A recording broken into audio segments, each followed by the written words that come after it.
Few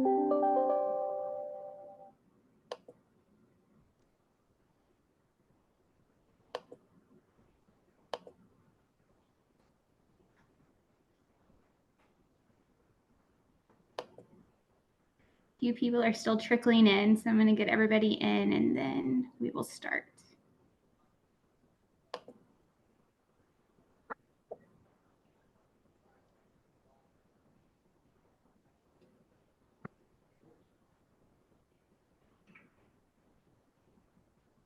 Okay, thank you so much for joining us for our Q3 virtual seminar. I'm thrilled to have you joining us. If you haven't already, take a quick moment to mute yourself so everyone can hear the presentation from Mitch. A few friendly reminders. As a client at NCW in Sanford and Tatum, these seminars are complimentary to you that we put on a quarterly basis. You also have access to Ironwood and their team of individuals. So if you haven't taken an opportunity yet, I highly encourage you to complete the agreement so you have access to their team. It's a service that is extremely valuable, and once you're signed up, you can go directly to Ironwood. You don't have to go directly through my department for that service. So at the end of this presentation, sometime today or this week, I'll send a follow-up email with the recording from this presentation along with the agreement should you wish to complete and return. If you have participated in some of our seminars in the past, you'll know that we use Mentimeter. It's a great platform where we can gauge information throughout different organizations of individuals that are attending this seminar. So if you would, please go to menti.com, menti.com. It's at the top of the screen, and you'll see our user code there. And if you will enter the user code, which is 6632-3117, you will be able to participate in the questions Mitch has for us. And I'm going to turn things over to Mitch. Thanks so much, Mitch, and we're thrilled to hear what you have to share with us this morning on understanding the unemployment process. Thanks, Elizabeth. So before we jump into it, like Elizabeth mentioned, we are going to be using Mentimeter. Visit www.menti.com and enter the code, which is 6632-3117. Or if you're on your smartphone, you can pull that up now, scan the QR code, and it'll boot you right into it. Give you a minute or two to get that set up. Can't get it.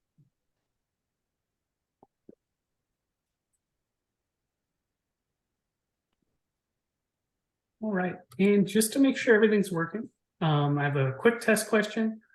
So feel free to answer it. We'll make sure everything's working. It looks like we've got 13 people signed up.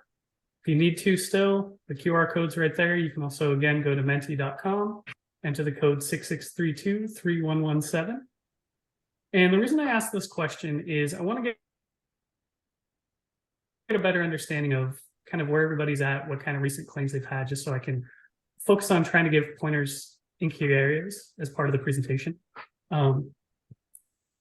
So it looks like quite a few people have been lucky enough to not have to deal with unemployment. That's awesome. A couple people have been being rock stars. Hopefully you'll still get a couple awesome pointers from this, or good ideas that you can carry forward. You have a couple people that, hey, maybe it just didn't go your way. We'll give you some pointers on maybe how we can change that for the future. So we'll go ahead and give you guys a couple more seconds to go ahead and chime in. Looks like we've got about 20 people that are signed up.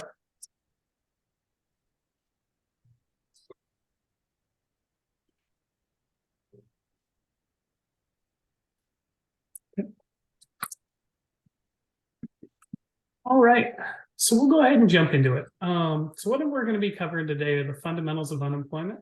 We're also going to be covering some of the legal nuance that goes into it. Towards the end, we're going to be covering how to defend and avoid claims, as well as some of the best practices that we've picked up over time. So to start with, what is unemployment? Well, unemployment refers to the condition where individuals who are capable of working, they're actively seeking employment, but they're unable to find suitable jobs. the reason that this is important is it's a key indicator that measures the percentage of people within the labor force who they don't have a job, but they're actively seeking one. So the reason that there's that distinction there that they're actively seeking one is there are plenty of people out there who may not have a job, but they're also not looking. Those individuals are not factored into unemployment. So there are 4 different types of unemployment. Frictional is typically temporary. That refers to individuals who are in those situations where they're transitioning within their career. So it could be they just graduated college and they're looking for their first job. Maybe they were looking at switching jobs or careers, so they've got that gap in employment there. Structural unemployment tends to be more of a mismatch in skills versus job openings. So for example, if you're a skilled laborer and your industry is being replaced by automation, there's probably not going to be those job openings there, or there may be fewer of them. Cyclical tends to refer to cycles due to economic factors. So for example, during recession, there's job loss. And then seasonal, depending on the industry, there's going to be peak periods where you're going to need a lot more employees and then business is going to die down. So employees get let go. That's going to increase unemployment during those off seasons. Prime example of that are things like ski resorts. Well, if there's not snow, you're not going to be running a ski resort. Other tourist industries, agriculture is another big one. You'll see a big boom during harvest season, and then it's going to taper off a little bit during the off season. So before we jump into it, can you guess the number of unemployment claims here in Texas? Again, if you haven't signed up yet, you can go to menti.com, 6632-3117 is the code. So we've got a couple people chiming in so far. Let's give you guys a couple more seconds to chime in. All right.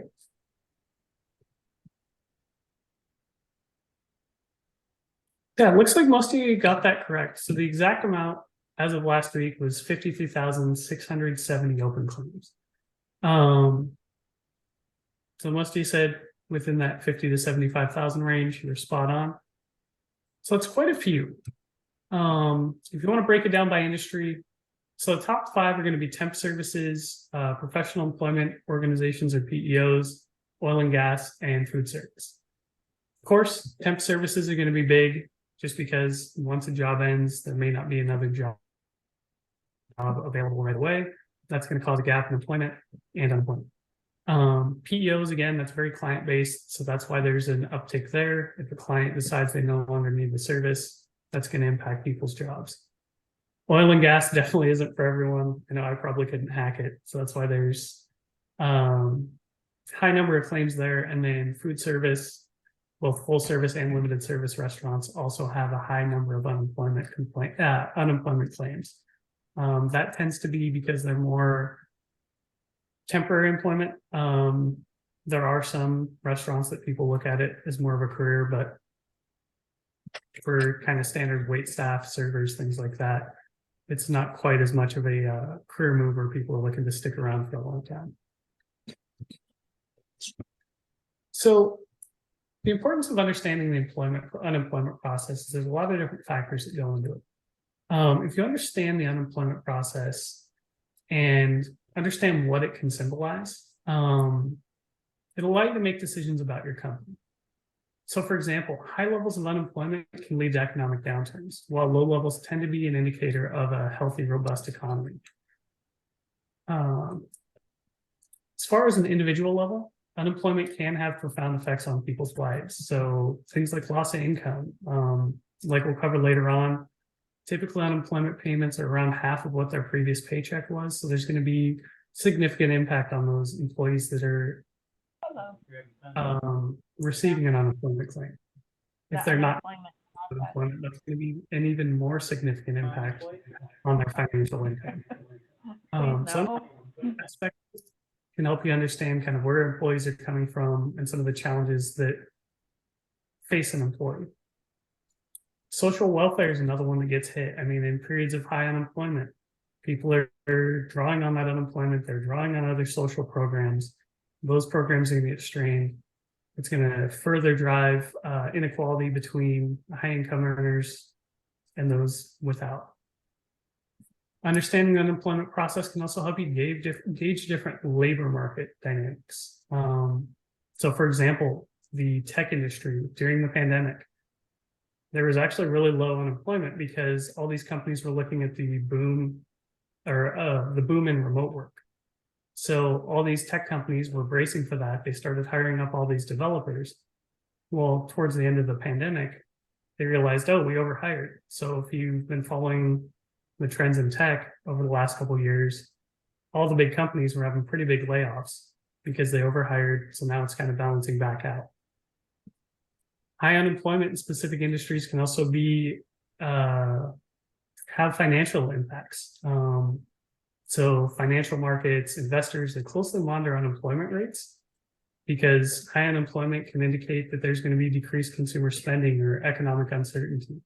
So therefore, they're going to be less likely to take those risks and take those gambles on different investments. Finally, the government tends to rely on unemployment data to formulate economic policies. So in periods of high unemployment, they're going to look at things one way, whereas if there's low unemployment, it's going to be looked at a little bit differently.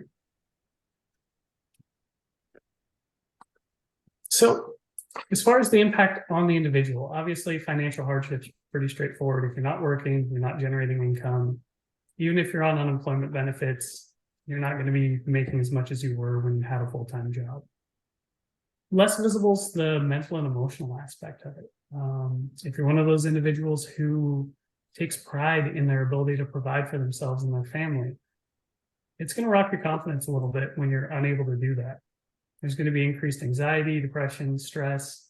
The uncertainty of when somebody will be able to find a job can take a toll on their mental health pretty severely.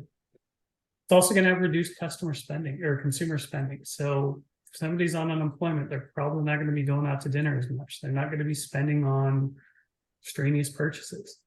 Not only does that impact themselves, but if these individuals aren't going out to these restaurants, it's going to trickle down into, okay, these restaurants aren't making enough money. So then that can lead to additional unemployment, and it's a trickle down effect from there. If an individual is on unemployment for a long period of time, they may not be honing their skills to that razor's edge like they had when they were in a role.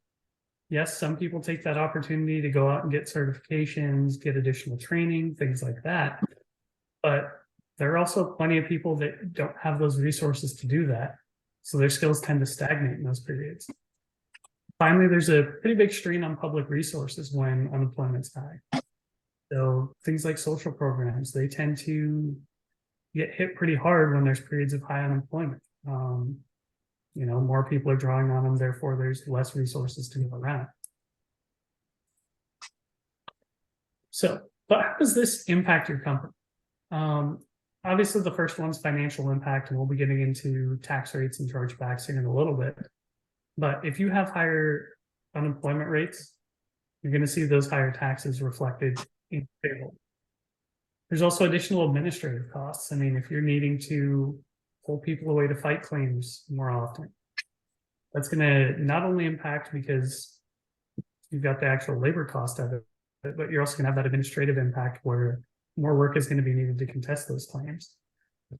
If your company's losing a lot of employees, it's going to impact company morale. Employees are going to start looking at it less as a long-term opportunity and more as okay, well, it's not going to matter. I mean, everybody's leaving. There must be a reason, so therefore I'm going to leave too.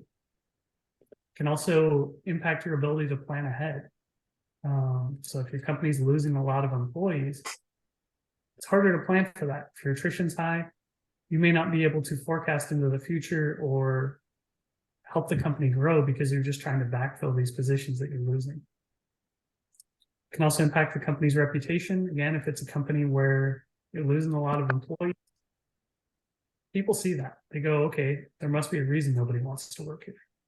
So keeping an eye on your unemployment rates and your attrition rates is a good way to kind of gauge whether or not employees are wanting to stay with that company or if there might be an issue that needs to be addressed.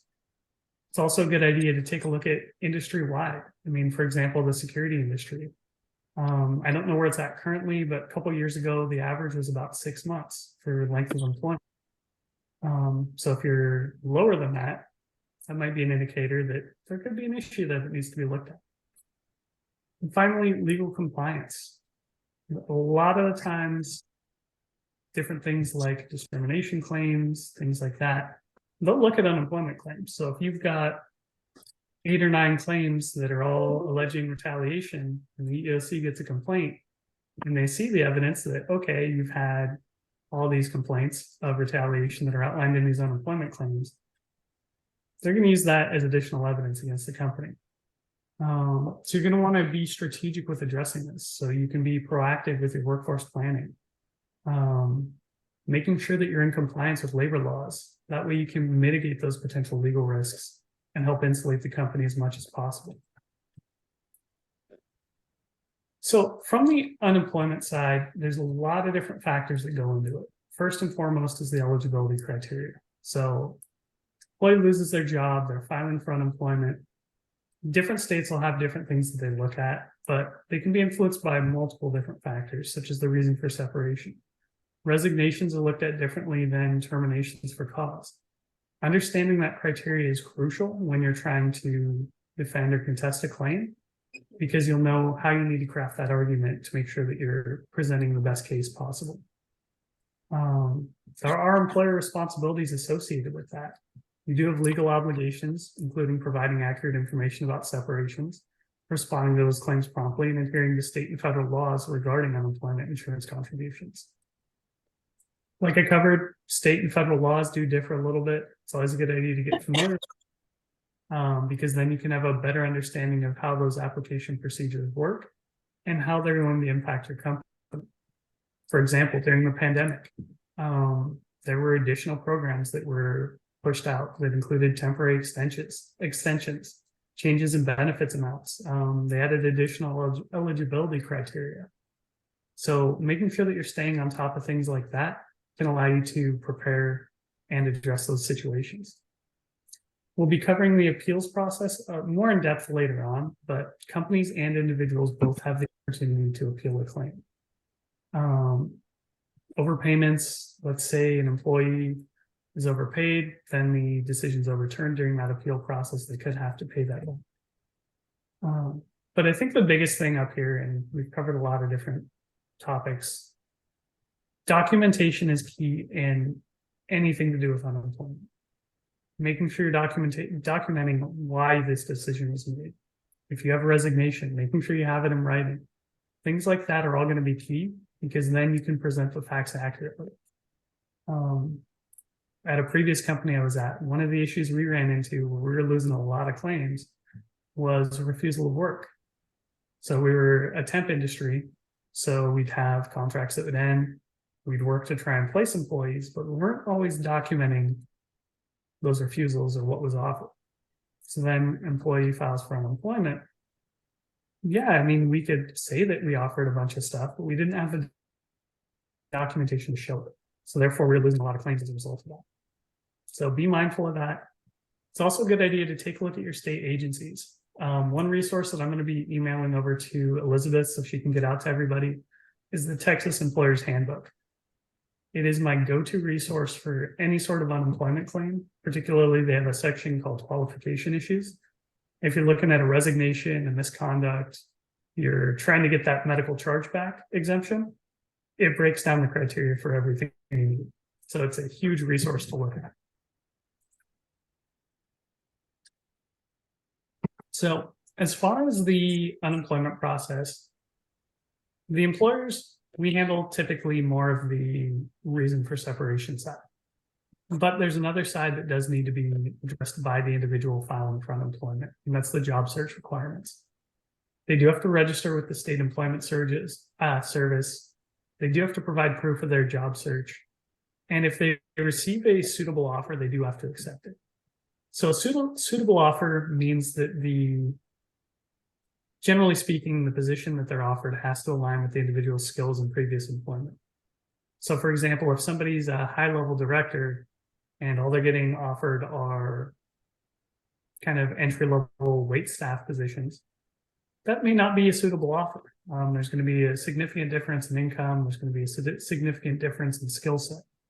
So it's a good idea to be mindful of that if you ever are in a position where you're filing for unemployment.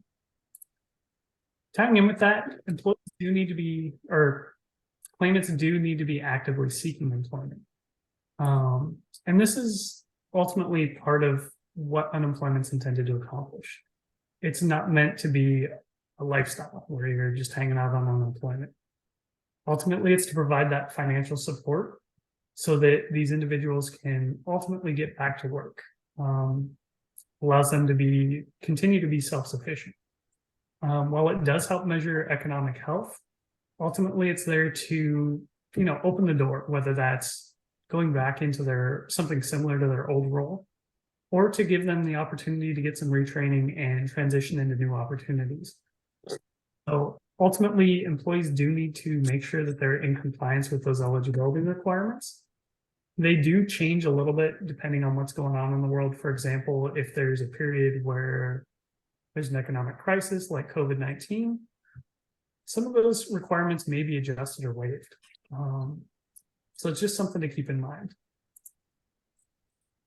Generally speaking, the way it works is if you weren't fired for cause, and you worked a certain amount of time, you can become eligible for unemployment. Typically, it's going to be half of your previous pay, or half of what your normal paycheck would be. That's part of why, if you've responded to an unemployment claim, they ask for income information, things like that. Down here in Texas, and for most states, it's a maximum of 26 weeks. There are calculators online, so you can calculate that benefit. As far as the taxes held by the company, it can vary a little bit. Typically, it's around 10%, but it can vary. For example, if you have a ton of claims, your percentage may be higher. If you're pretty good about staying on top of things, you can potentially get a lower percentage. So, base periods. Basically, what they do when they're looking at that income is they look at the first 4 completed quarters of the last 5 quarters of the calendar year. So, for example, January to March and so on, each one of those is a quarter. To look at the first 4 of the last 5 that were completed. They'll use that to determine the income that the employee could potentially be eligible for. The reason that base periods are important is it helps the state determine which companies are going to be impacted and what sort of impact that's going to have on the chargeback accounts that are being impacted. So I know I mentioned chargebacks a couple times, but chargebacks occur when the state agency charges a specific unemployment benefit claim to a former employee's account. So the employee is then responsible for reimbursing the state in that situation. The way that they get that money is their tax rate. So when you have an employee, you're paying taxes towards unemployment while they're still an employee. Every employee gets deducted, you send that off to the state. Well, the way the chargebacks work is if you have more chargebacks than you have paid into that account, they'll increase your percentage accordingly so that they can balance that out. So that's just something to keep in mind, and why it's so important to make sure that you have strong processes so that you can contest those claims that need to be contested and help keep that percentage low. So as far as the actual process itself, everything starts with job loss. So the employee, whether it's layoff, termination, resignation, things of that nature, employees suddenly without employment. They then file for unemployment, and that's where the eligibility comes in. So as part of that, they'll review the reason for separation. They'll make sure that the employee is applying for jobs, things of that nature, and make their initial determination. From there, there is a wait period before the employee starts receiving benefits. During this period, kind of congruently, there could be disputes, appeals, things like that can be filed. There's also that weekly certification that still needs to be completed by the employer. From there, the employee's out. They're collecting unemployment. Ideally, they find a job sooner rather than later before their benefits are exhausted. And then at the end of it, the state agency will issue those chargebacks, adjust the tax rate as appropriate. And then one thing to keep in mind is those state agencies do monitor the claims. So for example, if you have a pattern of claims for retaliation, like I touched on before, they'll keep an eye on that. They'll also continue to monitor the individual to make sure that they're continuing to be eligible for benefits. So first step in there, you'll receive that notice of maximum chargeback, and you'll need to craft your response. Typically, it'll outline the reason the employee is claiming for their separation. Now's your chance to present your side. So they'll look for you confirming the individual's identity. You'll provide a description of the circumstances surrounding the separation, including the reason for the termination or resignation. Prior to responding, take the time to review the claim and your documentation. Make sure everything's in order. It's also a good idea to get a fact sheet together with the start date, end date, the employee's position, the reason for separation, wage information, things of that nature. The reason you want to get that together early on is so that you can use that to write your summary. Once you've got everything together, as far as your documentation, copies of any applicable policies, contact information for who's going to be the representative for the claim, you submit the response. Different states will have different processes, but generally you can submit it online, via mail, or fax. But this is your initial opportunity to determine if the employee's claims align with the facts of the situation, or if it's something you need to dispute. This is also a good chance to kind of assess if it's a claim where you want to dig in and contest it or not. So resignations, generally speaking, they look for situations where an employee had good cause to leave or not. Typically, resignations are pretty straightforward. They'll look for individuals who voluntarily resign from their job for a qualifying reason. In resignations, the burden is more on the individual to prove their side versus the employer's side. Typically, unemployment's geared towards individuals who lost their job through no fault of their own, so things like layoffs, separations that are initiated by the employer. With resignations, it's kind of shifting that a little bit. So for example, if an employee has a bona fide job offer, they might be eligible for unemployment. But if the employee decides, okay, well, I'm tired of working at this company and don't have another job lined up, they're probably not going to be qualifying for unemployment. So they do look at the reason for the resignation. Other qualifying factors could be a hostile work environment. If there's a substantial change in job conditions. So for example, if you're commuting 10 minutes to work and your job site decides to move 2 hours away, and you can't make that commute, or your hours or pay are cut significantly, you could be eligible. Or if there's a medical condition or disability that makes it impossible to continue working in your current job. So all those factors could potentially make it so that that employee is eligible, even though they resigned. And again, good cause can vary state by state, and there are different requirements based on that, depending on the state. So down here in Texas, ideally you want to show three things. You need to show that there was work still available. That one's pretty straightforward. So if you can show that there's job openings, and show that there's ongoing work, that the company didn't just shut their doors and say, okay, we're done. Second, you should try to show that the claimant left for personal reasons not related to work, or that if the claimant did leave due to something work-related, a reasonable employee would not have quit under those circumstances. So if you were performance managing somebody and they storm out of a meeting, say, I'm quitting immediately, you can contest that. Use that opportunity to show, okay, well, a normal employee, we weren't terminating them, we're working with them, trying to get them back to work, they resigned. And third, if there were issues, being able to show that they didn't give you the opportunity to fix it can help your defense. So for example, if they're alleging a hostile work environment, but they never reported it, mention that. If you can show that you've addressed that once it was brought to your attention, even better. One thing to keep in mind though with resignations, don't turn a resignation into a termination. It's going to shift that burden away from the employee onto the company. So for example, if an employee says they're looking for another job, but they're still working for you, keep them on the books. Unless there's major issues going on, you're still going to get productivity out of them. And then if you let them resign on their own, it's going to shift that burden versus you just pulling the trigger on them.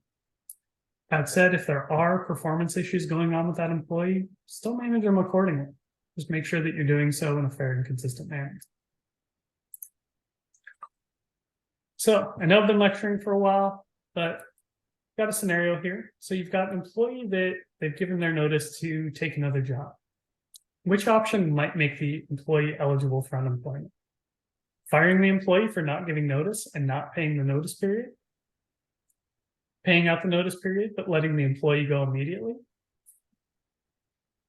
All right, so that is covering up, but accepting their 2-week notice period or firing the employee for misconduct during their notice period.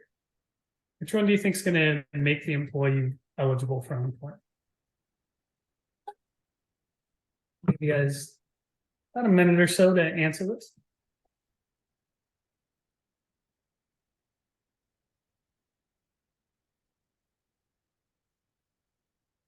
Okay. Give you guys another 15 seconds or so. Looks like most people are kind of leaning towards firing the employee for giving notice and not paying the notice period.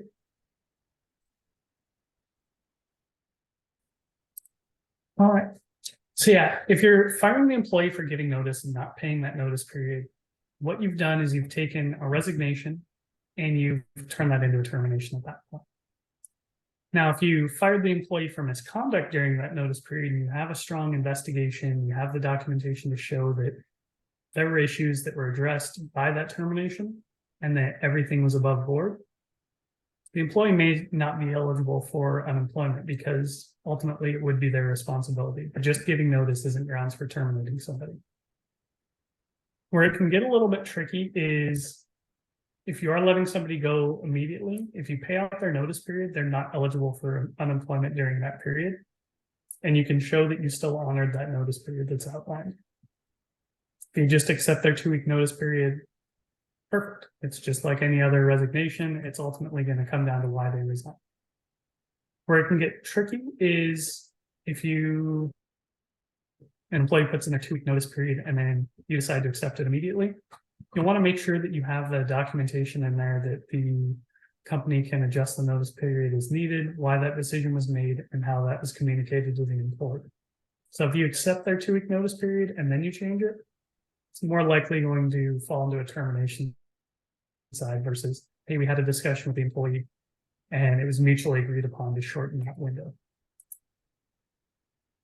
So as far as common mistakes on resignations, not having clear documentation. So if there's a resignation, ideally you want to get that in writing. That way you can document why the employee resigned. An employee just says personal reasons, that's great. It's going to put you in a good position to defend it. If there are issues that are expressed in that resignation, take the time to connect with the employee to resolve those issues. If your policy is as soon as you get a resignation, you give them a letter saying, hey, we've accepted their 2 weeks, and then you decide, oh, wait, we need to adjust this window, it's going to make it harder for you to defend it. If there are disputes, not having documentation of them is going to backfire on you pretty substantially. Some other common mistakes that I've seen that aren't on this list are disparaging the employee or using vague wording in your response. So for example, if you say, oh, it was mutual, or the employee is going to get fired anyway, now it's going to look like you terminated that employee. Or if you say, oh, the employee was terrible, they couldn't do their job, again, it's going to look bad on you. It's going to impact your ability to defend that claim. So be mindful, if it's a resignation, focus on that resignation side. Another thing to keep in mind is if you ask an employee to resign, it's a termination. So again, if you have a policy that says you require a 2-week notice, you're locking yourself into that 2-week notice as well. And then since we're talking about resignations, I do want to touch on severance briefly. So if you offer a severance package, and let's say it's for 4 weeks, the employee is disqualified from unemployment during that period. So it's just something to keep in mind if you are dealing with a resignation. If you're considering offering severance, take a look at that window to make sure that you've calibrated that in your response accordingly. So shifting gears a little bit, we've covered resignations, so voluntary terminations. they left the job on their own accord, but there are exceptions. Things like job abandonment tends to be a disqualifier. If the employee is involuntarily terminated, so they return for cause, there's an extended medical absence, layoffs, things like that. Depending on the specifics of the circumstance, there could be a potential claim there. So, as far as the Texas Labor Code, misconduct is mismanagement of a position of employment by action or inaction, neglect that jeopardizes the life or property of another, intentional wrongdoings or malfeasance, intentional violation of a law or violation of a policy or rule adopted to ensure the orderly work and safety of the employees, but does not include an act in response to an unconscionable act of an employer or superior. So basically it boils down to three things. And this is true for most states. I just pulled the Texas one since most companies on here tend to be from Texas. But the action caused a problem for the company. The action must be in violation of rule, policy, or law, and the action was within the claimant's power to control or avoid. So how do you prove that? So if there's a misconduct termination, you need to show that there was a specific incident that occurred close to the discharge and that the employee was aware their actions or inaction could result in termination. So if you have an employee who violated a safety policy 6 months ago and you're just now getting around to terminating them, it's going to be a lot harder to prove misconduct in that case because you allowed the employee to continue to work. Whereas if you have a harassment allegation come in, it's substantiated. As soon as that investigation ends, you then take the appropriate action and separate the employee. You're going to have a lot easier time defending them. So got another scenario here. Let me move the QR code. So an employee's claim was approved due to a lack of awareness of the policy. How can you prevent this from happening in the future? So the employee's claim, let's say you've appealed it, they decide to err on the side of granting the employee unemployment because the employee didn't know about the policy. Give you guys a minute or so to answer this one.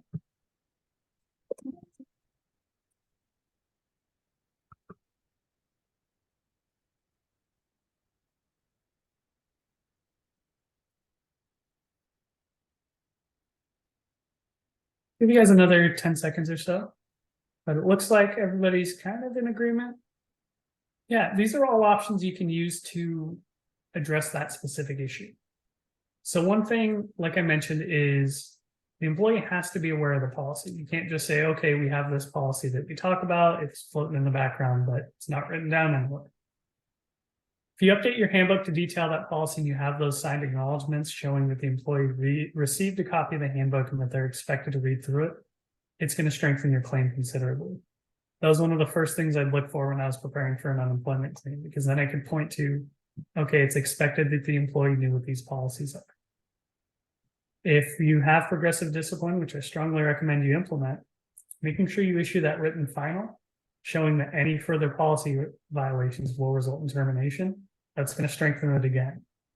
And then finally, if you cover your policies and expectations in a documented training, you have a log, employees sign in for this training, that'll strengthen it considerably as well, because then you can point to, hey, we trained everybody on this. This is what was covered. The employee should have known better. So common mistakes on termination cases or misconduct cases. Failure to respond to the unemployment claims is probably the biggest one. Lack of documentation is another big one that I see. But you need to follow your policies and be consistent.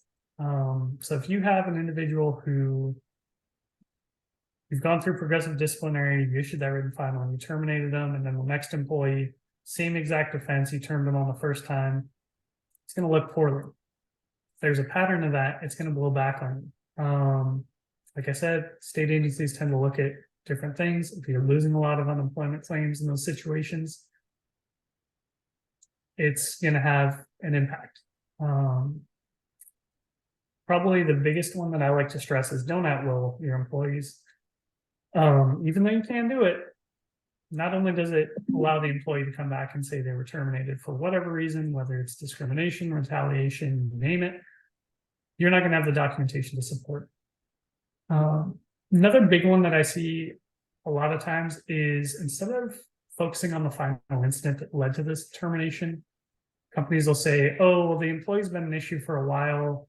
You know, they're a poor performer, they had attitude issues, so we finally pulled the trigger. If you're trying to paint this whole picture of all these issues going on for months, it's going to weaken your case. What you do is you go, okay, this employee had this write-up, this write-up, this write-up. They went through their progressive disciplinary, but the final incident and the reason for termination was this specific thing that happened. So they didn't follow their safety policy after they were issued that written final. They were counseled on attendance multiple times. They went through the progressive disciplinary, and then they had their 3 tardies that were grounds for termination. If it is something where it's a termination on a first offense, ideally you'll have somewhere in your handbook that says these may be grounds for immediate termination. Ideally, you'll want a list of your big ticket items like falsification, forgery, failing a drug test, you name it, that are grounds for immediate termination that are clearly defined in your handbook. That way, if you do need to term for that, you can point to that specific policy and go, hey, this is the policy they violated. This is grounds for immediate termination. This is their signed handbook acknowledgement that says they knew about the policy. This is the investigation summary. That's how we substantiated it. So I know I've touched on it a lot. One of the biggest things you can do is master your documentation and know how to find different things.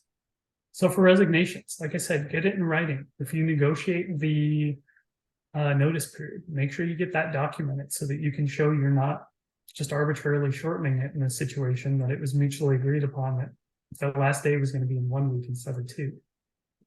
If you have a termination, have that investigation summary available. Make sure you have their full disciplinary history and any relevant policy acknowledgements. Documentation of training is going to be huge. If you have refusals of work, document it.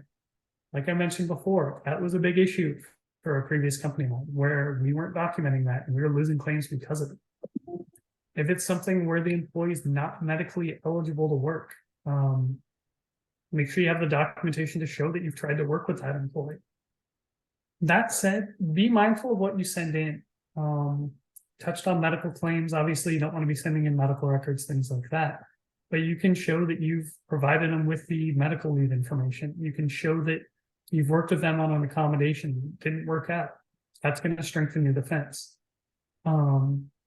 Along those same lines, you can potentially claim a medical chargeback exemption. So if you've worked with that employee and it still didn't work out, the employee's not eligible to work, you can say, hey, we're willing to not contest this claim, but we'd like to have that exemption, and you won't be charged for that unemployment. So tying in with that, like I said, be mindful of what you're sending in. If you're dealing with information that should be kept confidential, like witnesses, redacted. I had a situation where this was early in my HR career, but I sent in an unredacted use of force hearing. It identified everyone involved. So witnesses, clients, management, everybody that testified in this thing.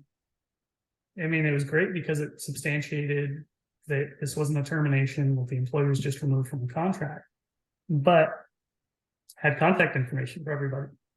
So the employee ended up sending probably about a 30-page email to everybody listed in there, outlining all of his grievances, and it ended up jeopardizing the relationship we had with that client. Luckily, we didn't lose that contract, but it created a lot of issues on the back end. So be mindful of the information that you're providing. But other forms of documentation can be policy violations, training and development, rosters for different trainings, communication records. So if you're sending emails out to somebody saying, hey, your leave is extending on this date, we need you back by this date, you send them a certified letter. All of those things are going to be huge. So if you're proactive about it, you're generating all this documentation, you're going to put yourself in a better position to defend it. So as far as disputing a claim, so let's say the employee comes back, they say that they were fired. On your end, it's a resignation. Biggest thing is don't miss your deadlines. If you miss your deadlines, you could waive your ability to respond and appeal. So make sure you're hitting those deadlines. From there, gather your documentation. Understand your laws. Make sure that you're speaking to the requirements of it. Like I mentioned before, you need to be able to show the employee was aware of that policy and it was in their control to avoid it in the case of terminations. So if you're speaking to that in your response, you're going to be in a better position already. Start prepping witness statements. Figure out who you want to bring in so that they can speak to it directly. You want firsthand witnesses. Ideally, they should be supervisor level or higher. You don't want to have somebody's peer testifying against them in a hearing. But let's say the initial dispute doesn't go your way. You can appeal it further if you need to. But try to maintain your records of these things. If you need to, if it's a particularly sticky one, don't be afraid to bring in legal counsel. But it's always a good idea to keep records of how your unemployment claims go, because you can use that to improve your processes further. There also may be situations where it might be easier to just let the employee take unemployment and kind of let them fade off into the distance. Situations like that tend to rise up on a case-by-case basis, but if you have a particular employee who's especially belligerent, it may be worth even the cost to avoid the headache. So as far as appeals, let's say the initial dispute didn't go your way and you'd like to appeal it. Typically, there's going to be a hearing. A couple things to keep in mind. Understand the denial reason and see if that's something that you can reasonably appeal. So if you don't have the documentation to support it, it may not be worth wasting time on it. That said, if you can, it's worth attending those hearings to get a better understanding of, okay, why did I lose this claim? Another thing to keep in mind is during the appeal, make sure you have as much strong documentation and firsthand witnesses as you can so that you can strengthen your defense. During the hearing, keep in mind employees can ask questions, and sometimes they do. So keep your answers short and to the point. You're going to focus on the facts. Another thing to keep in mind is be level-headed. I had one where an employee went off on probably a good 10-minute rant against the company, management, and me personally for a termination. So even though it was unfortunate and I felt terrible because, I mean, the guy was just ripping into me for a solid 10 minutes. From my end, I was able to keep my cool, present the facts accurately and concisely, and we ended up actually winning the claim. If I'd lost my temper, went off on the employee, that would have jeopardized our ability to make a clear argument. So it's worth going through in those situations. Make sure you're level-headed, be calm, be cool. If you do decide to bring in legal representation, they'll coach you ahead of time, make sure you're squared away. If you do have representative on there, it's a good idea to kind of pause for a second before you answer any questions, just to give them a chance to chime in if they do need to object or something. So as far as best practices, square away your processes ahead of time. So make sure that your policies are in place. Make sure you've got strong documentation, how you're going to approach different situations. From there, develop strong procedures. So if you have a playbook in place for, okay, we received this resignation, this is how we're going to communicate with the employee regarding their notice period. This is how we're going to approach severance agreements. For terminations, this is our investigative process. This is how we're going to approach progressive disciplinary. This is how we're going to handle that actual termination. This is how it's going to be documented. If you have all these things in place, you're going to be strengthening your case well before you're ever dealing with the claim. Don't take shortcuts. I know we get busy. Maybe you don't want to send off that third email to document that you were reaching out to this employee, trying to get him to come to work. Maybe you don't want to sign that job offer because you're in a hurry. So you're just going to leave it and write on it, but it's not going to be signed by the employee. Maybe you don't have time to meet with that employee, so you filed an unsigned disciplinary action.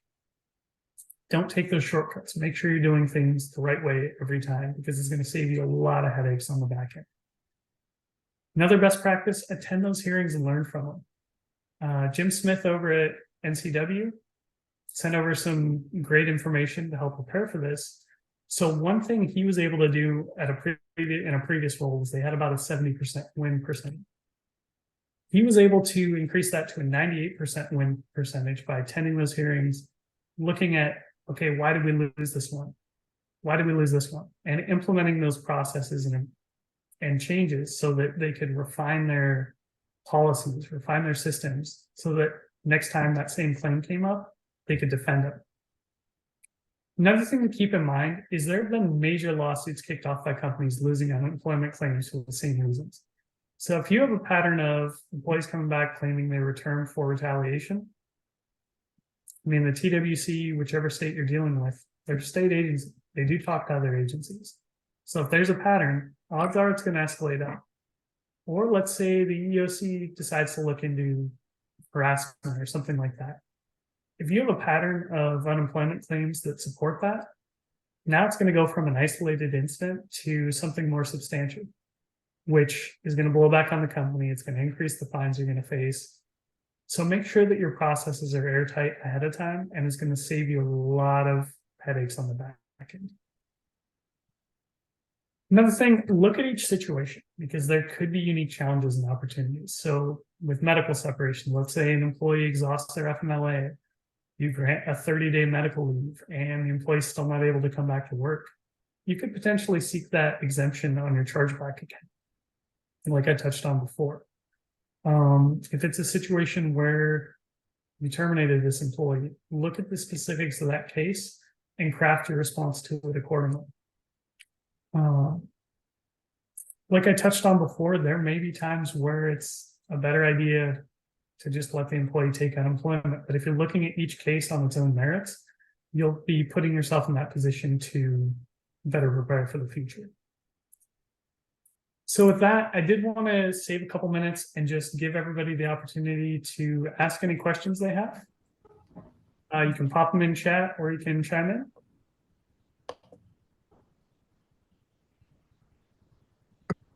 Thanks, Mitch. We've gotten some questions, so I appreciate you leaving some time for us. Happy to. So if there's a temporary layoff claim filed and I put an estimated return date on the form, but the date changes, how do I report the change date or return? So for a furlough, it's similar to an unpaid suspension in that there's a break in employment, so the employee could potentially be eligible, particularly in a situation where it's no fault of their own. You could reach out to the state agency directly, but let's say the employee is coming back sooner, that'll be notified, or they'll be notified once you start paying taxes on that employee returning or the employee accepting that position. Conversely, if it does go on longer, it'll just be a situation where that employee is continuing to gain benefits and they can still, or they still have to satisfy those job seeking requirements. Okay, and what about how long does an employee have to work for a company before they can file unemployment on a company? Is there a time limit? So states differ in how they approach it.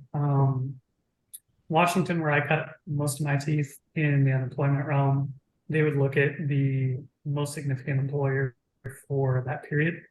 So they'd look at I think it was the first 4 quarters of the last 5. So if we employed them for all 4 quarters on that, we would be the one getting charged. If we had 3 quarters and 1, we'd be charged. So it varies a little bit. I need to double check Texas's just because I can't remember that one off. So this employee, I'm being told, worked less than 90 days. So if it's less than 90 days, what they would do is they'd look at not just the reason for separation in that case, but also the other employers they've looked at previously. So they'll send out that notification of maximum charge to whoever they deem will be charged for it. 90 days, I believe they would kick back to the previous employer, but I'm not 100% on that off the top of my head. Okay. And anyone that's submitting questions, if you are interested in following up and if different questions come to you at a later time after getting off of this, do feel free. If you do have an agreement in place, you can reach out directly to Mitch. I will be sending the recording of this presentation out to each of you that signed up. So if you feel as though someone within your organization could benefit from this that might not have been able to attend today due to their schedules, please feel free to share the link with them. I will also be including the PowerPoint presentation. Let's see, we have another question that's come through. We have an employee with a full-time job who works for us 1 to 2 days per week. If we no longer need them, is the employee eligible for unemployment? The employee is still working their full-time job.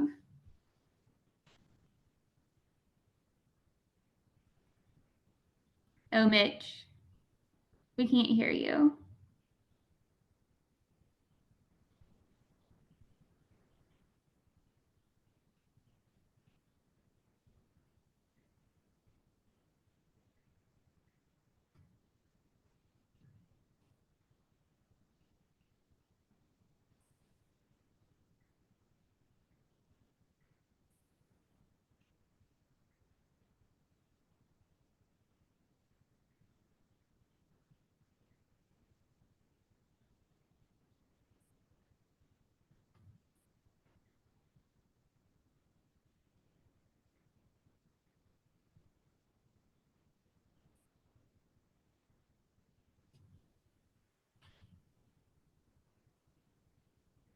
I'm not sure. We're having technical difficulties on this last question. Let me see.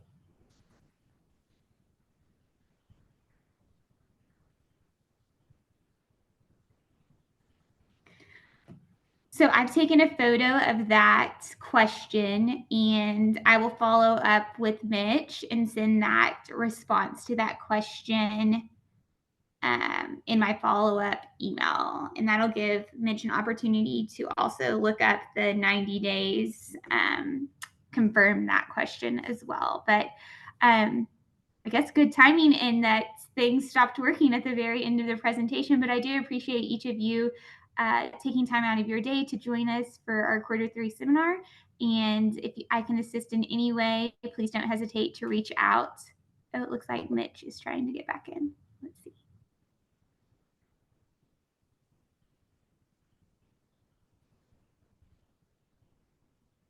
Are you there, Mitch?